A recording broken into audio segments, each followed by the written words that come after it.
यह sent up examination 2021 का physics का प्रश्न पत्र है। इसमें आपको 70 ऑब्जेक्टिव क्वेश्चन है। 70 ऑब्जेक्टिव क्वेश्चन का 100% राइट आपको टिक आउट यहाँ मिल जाएगा। तो चलिए, जिनका एग्जाम हो गया है उनके लिए भी ये वीडियो जरूरी है, क्योंकि ये क्वेश्चन हो सकता है कि फाइनल एग्जाम में रिपीट कर दे, और जिनका एग्जाम बाकी हो वो भी इससे क्लियर कर सकते हैं, क्योंकि सभी का सेम पेपर एग्जाम में दिया जा रहा है। चलिए फर्स्ट क्वेश्चन की ओर चलते हैं। फर्स्ट क्वेश्चन आपको यहाँ देखिए, टाइमिंग आपको सब दिया जाता है। यहाँ देखिए आपको फर्स्ट क्वेश्चन है कि दो माध्यम दिया गया है, एक माध्यम का अपर्तनांक ए और दूसरा माध्यम का अपर्तनांक बी है। तो कह रहा है कि अपर्तनांक के लिए दोनों का रिलेशन कौन सा होगा। तो देखिए यहाँ जो निकालना आपको है ए म्यू बी, तो बाद वाला को ऊपर लिखते हैं, यानी आपको म्यू बी ऊपर लिख देंगे और म्यू ए नीचे लिख देंगे, ऑप्शन नंबर बी हो जाएगा। चलिए सेकंड क्वेश्चन देखते हैं।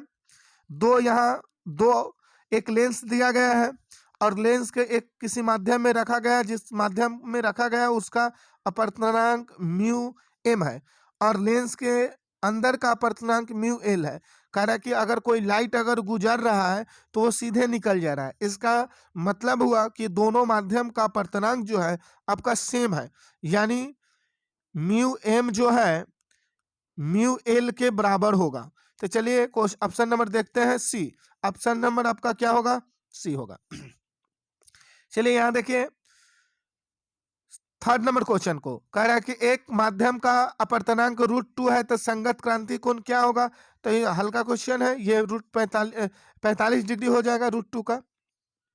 दो होता तो क्या हो जाता, उस कंडीशन में अलग आपको आता 30 डिग्री आ जाता है।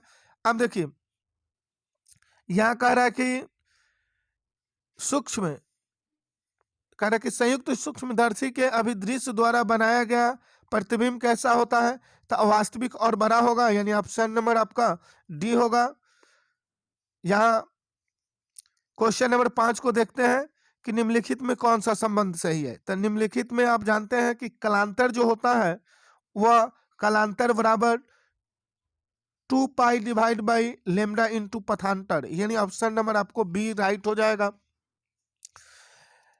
क्वेश्चन नंबर 6 का आंसर कह रहे कि गोलाकार तरंगांग को उत्पन्न करने के लिए स्रोत की आकृति होती है तब बिंदु स्रोत होती है, यानी क्वेश्चन नंबर 6 का आंसर आपको क्या होगा?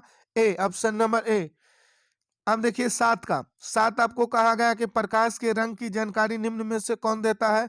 तो तरंगदैर्घ्य देता है, यानी ऑप्शन नंबर डी। उसके बाद आप देखिए कि उत्तल लेंस के द्वारा निम्न में से कौन सा दृष्टि दोष को हटाया जाता है।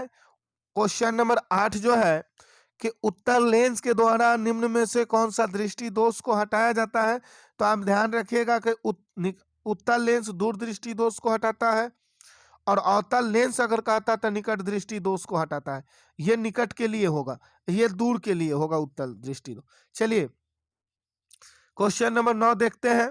क्वेश्चन नंबर 9 जो है बोला जा रहा है कि हवा में कांच के लेंस की फोकस दूरी एफ ए है और पानी में कांच के लेंस की फोकस दूरी एफ डब्ल्यू के बीच क्या रिलेशन होगा। तो ऑप्शन नंबर आपका करेक्ट ऑप्शन नंबर आपको डी हो जाएंगे, यानी ऑप्शन नंबर डी। चलिए क्वेश्चन नंबर 10 की ओर चलते हैं। क्वेश्चन नंबर 10 जो है बोला गया है कि तरंग दैर्घ्य के बढ़ने के साथ कह रहा है कि माध्यम का अपर्तनांक क्या होता है। तो माध्यम का अपर्तनांक घटता है, यानी ऑप्शन नंबर बी आपका हो जाएगा, माध्यम का अपर्तनांक घटता है।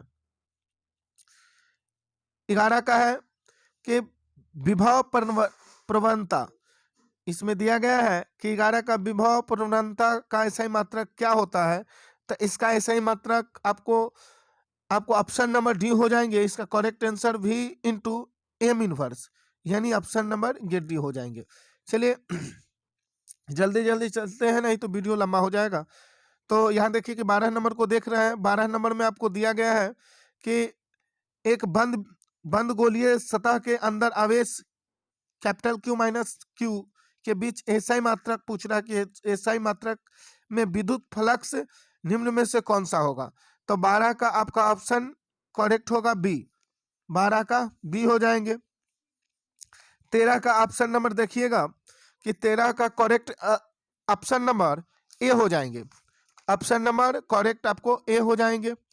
और 14 का देखिएगा कि 14 का ऑप्शन नंबर कह रहा है कि एक संधारिता है, तो संधारिता में कह रहा है कि संचित विद्युत ऊर्जा स्थित ऊर्जा का व्यंजन क्या होगा। तो आपका इक्वेशन आपको जो कि फर्स्ट नंबर यानी ऑप्शन नंबर फर्स्ट हो जाएंगे, half into C V square यानी कैपेसिटर इंटू वोल्टेज स्क्वायर, ये हो जाएगा। अब देखिए कि 15 नंबर क्वेश्चन को, निर्वात के लिए प्रावैद्युतिकता स्थिरांक क्या होता है, तो 1 होता है, 15 का सी, ऑप्शन नंबर सी। उसके बाद देखिए कि 16 का, तो 16 में आपको कहा कि प्रतिरोधकता के सही मात्रक क्या होता है, 10th क्लास का ही क्वेश्चन है, मीटर, ओम मीटर, ये ध्यान रखिएगा, ओम मीटर, प्रतिरोधकता का सही मात्रक ओम मीटर होता है। चलिए 17 नंबर क्वेश्चन को देखते हैं, ओम के नियम के बीच निरूपण करता है, तो क्या, तो ये ऑप्शन नंबर ए आपको करेक्ट आंसर हो जाएंगे। चलिए 18 नंबर को देखते हैं, 18 नंबर में कार्बन प्रतिरोध का पीले रंग का कोड पूछ रहा है कि कितना होता है, तो 4 हो जाएगा, ऑप्शन नंबर आपका बी हो जाएगा। 19 का देखते हैं, धारावाही चालक के अंदर इलेक्ट्रॉन की गति के बारे में पूछा गया है कि गति होती है तो त्वरित होती है, यानी इलेक्ट्रॉन के बीच गति त्वरित होती है। अब 19 का ऑप्शन नंबर बी हो जाएंगे। 20 का देखिएगा, 20 जो है प्रतिबाधा निरूपित करता है, तो ध्यान रखिए प्रतिबाधा जो है प्रतिरोध, प्रतिरोध को निरूपित करता है प्रतिबाधा। यहाँ देखिए ऑप्शन नंबर आपको 20 का क्या हो गया, ऑप्शन नंबर सी हो गया। अब 21 का देखिएगा, पूछा गया है यहाँ कि श्रेणी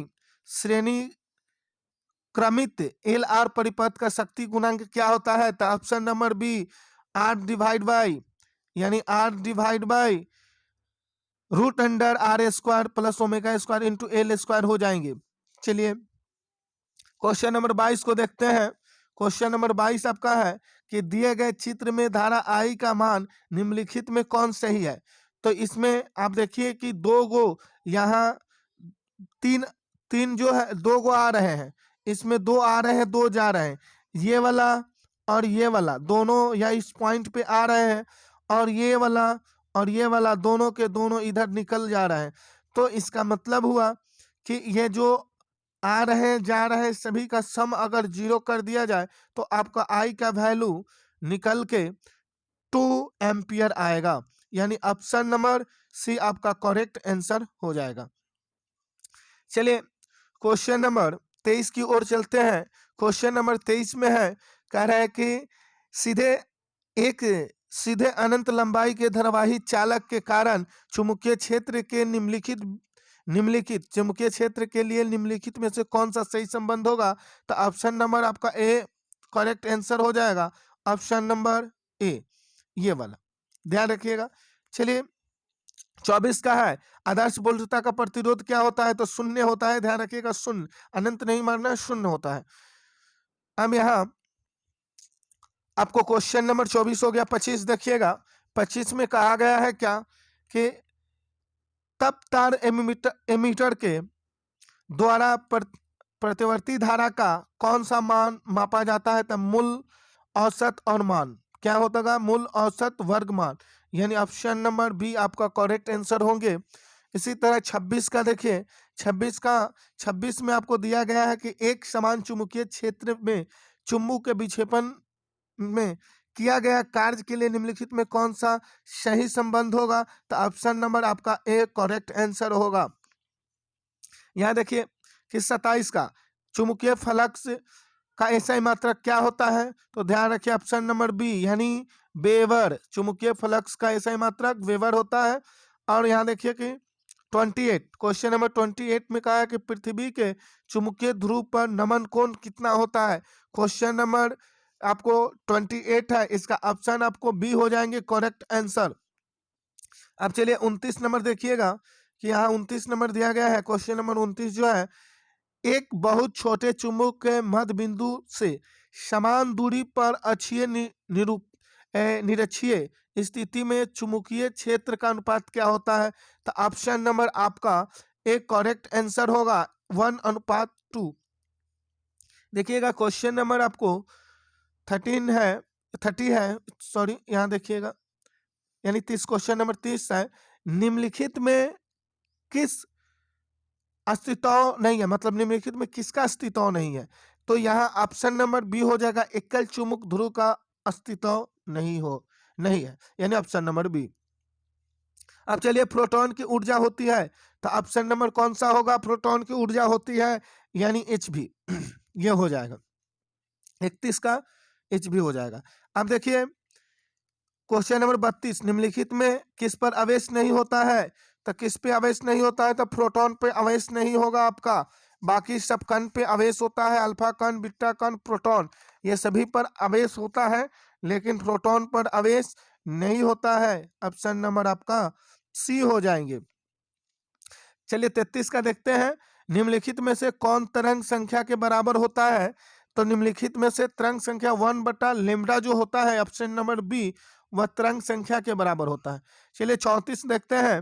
कह रहा है कि एक परमाणु यूरेनियम दिया गया है जिसका एटॉमिक नंबर 38 है, और ये द्रव्यमान जो दिया गया है 258 है, तो में न्यूट्रॉन की संख्या क्या होगा?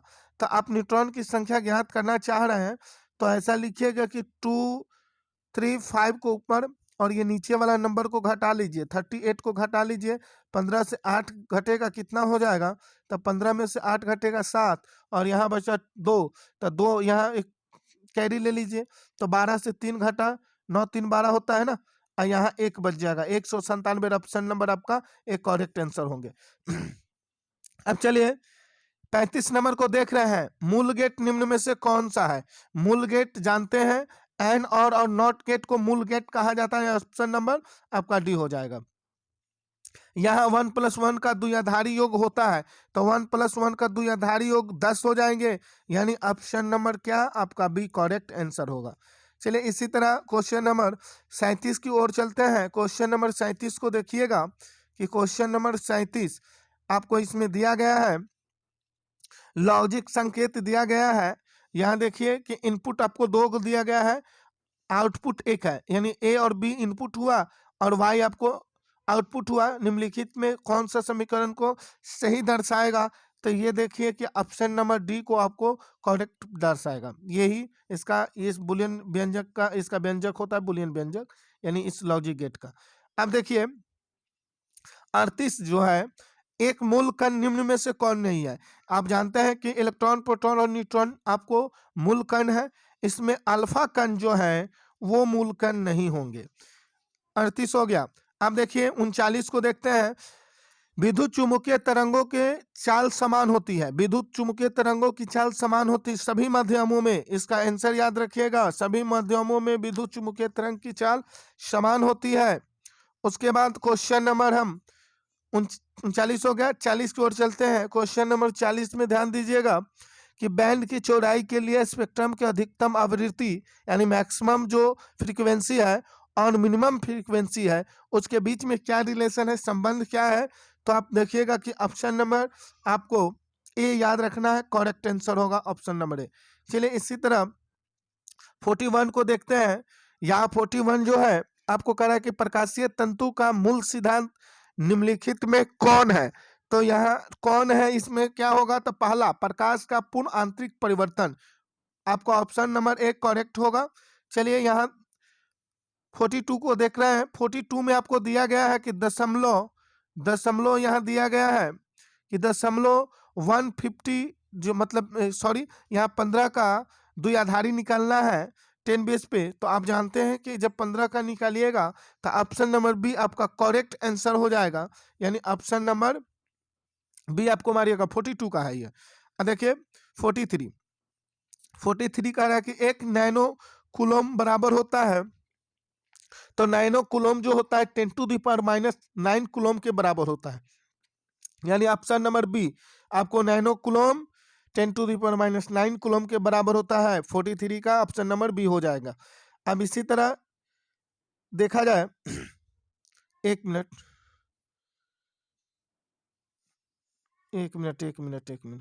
हाँ, किस क्वेश्चन पर थे?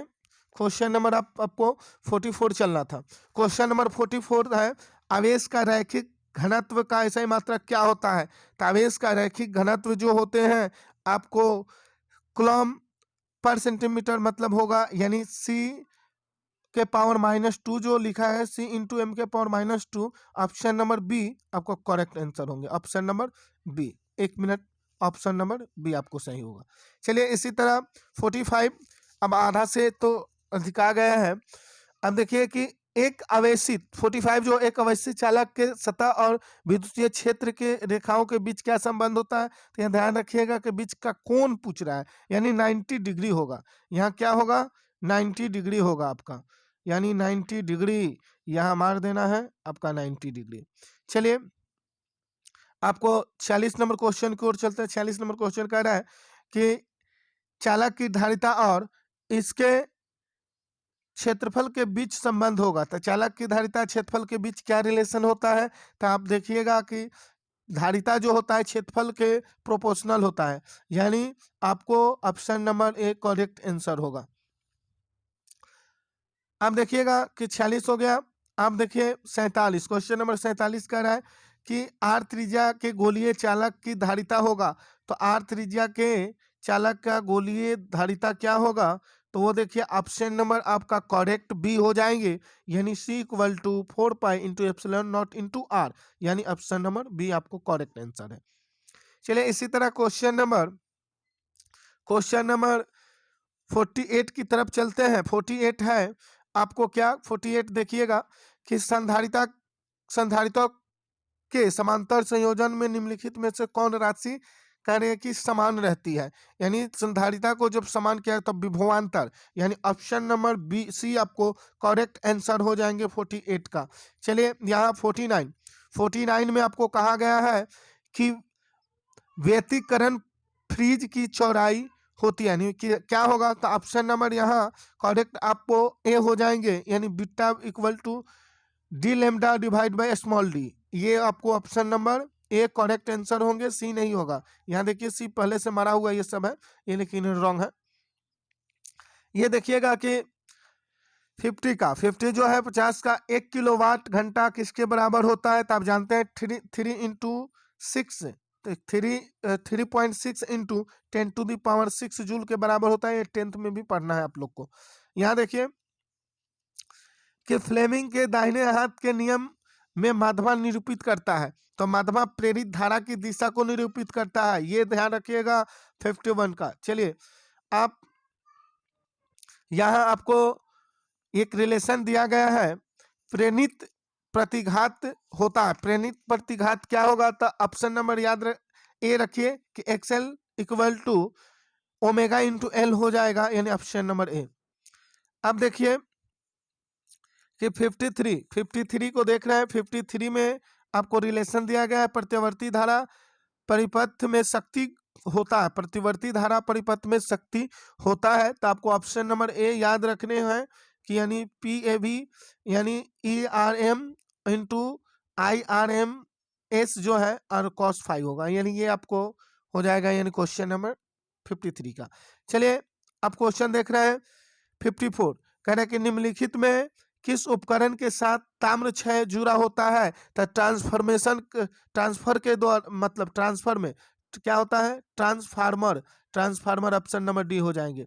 चलिए यहाँ आपको 55 यानी 55 नंबर क्वेश्चन, जल होता है पूछ रहा है कि जल होता है, क्या होता है? प्रतिचुंबकीय होता है, अनुचुंबकीय पदार्थ है। यहाँ कह रहे हैं लौह चुंबकीय पदार्थ है, चुंबकीय पदार्थ नहीं है। तो यह क्या होता है? तो यह प्रतिचुंबकीय पदार्थ हो जाएगा, नहीं, यानी ऑप्शन नंबर ए प्रतिचुंबकीय पदार्थ हो जाएगा, ऑप्शन नंबर ए।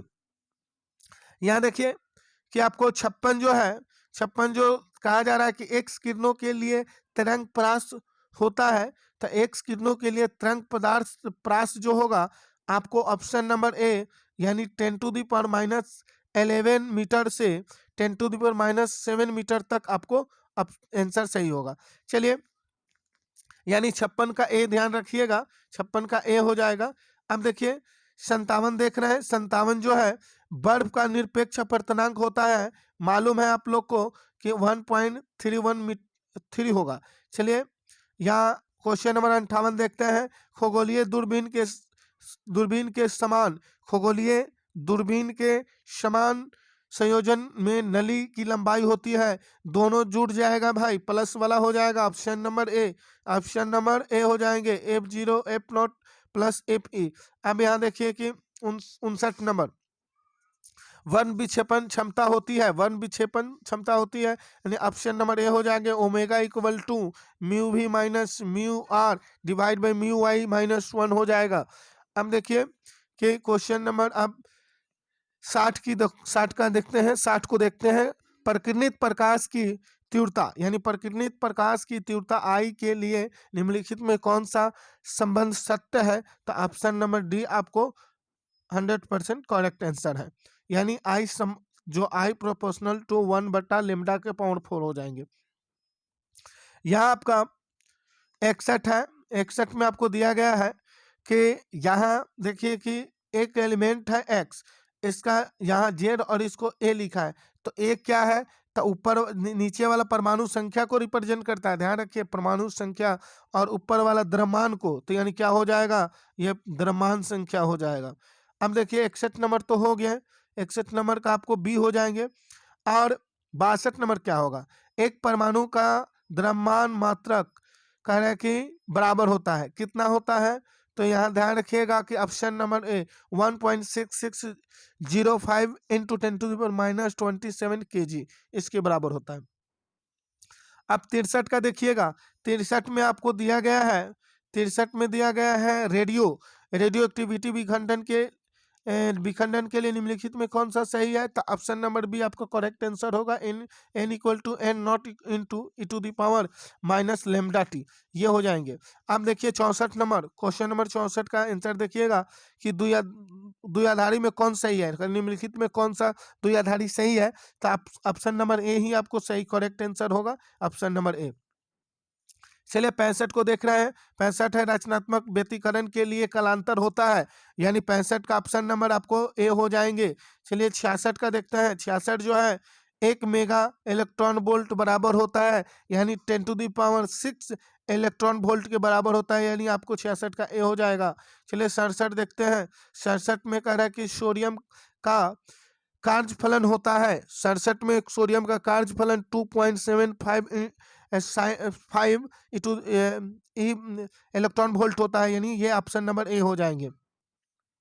चलिए आपको 68 कह रहे कि नॉर गेट के लिए बुलियन व्यंजक कौन सा होगा? निम्न में से नॉर गेट का बुलियन व्यंजक कौन सा होगा? तो देखिए a प्लस बी पर बार हो जाएगा बराबर इक्वल टू वाई हो जाएगा, यानी ऑप्शन नंबर आपको डी हो जाएंगे, यानी 68 का डी। 69 का देखिए, 69 में है निम्नलिखित में से कौन सा संबंध आपको करेक्ट होंगे? तो ऑप्शन नंबर आपका सी हो जाएंगे, ऑप्शन नंबर सी हो जाएंगे। निम्नलिखित में ये संबंध होगा B equal to √/BH divide by B भी हो जाएंगे। अब चलिए लास्ट क्वेश्चन है, लास्ट क्वेश्चन 70 जो है आपको दिया गया है कि सामान्य यहाँ देखिएगा कि सामान्य ताप पर अपवाह वेग लगभग होता है, सामान्य ताप पर अपवाह वेग कितना होता है? तो आप ध्यान रखिए कि 10⁻⁻4 मीटर पर सेकेंड होता है, यानी ऑप्शन नंबर ए। तो चलिए अगर आप लोग चाह रहे हैं कि इसी तरह आपको प्रैक्टिस करवाते रहें तो चैनल को सब्सक्राइब करें और वीडियो को लाइक करें। मिलते हैं किसी और वीडियो में।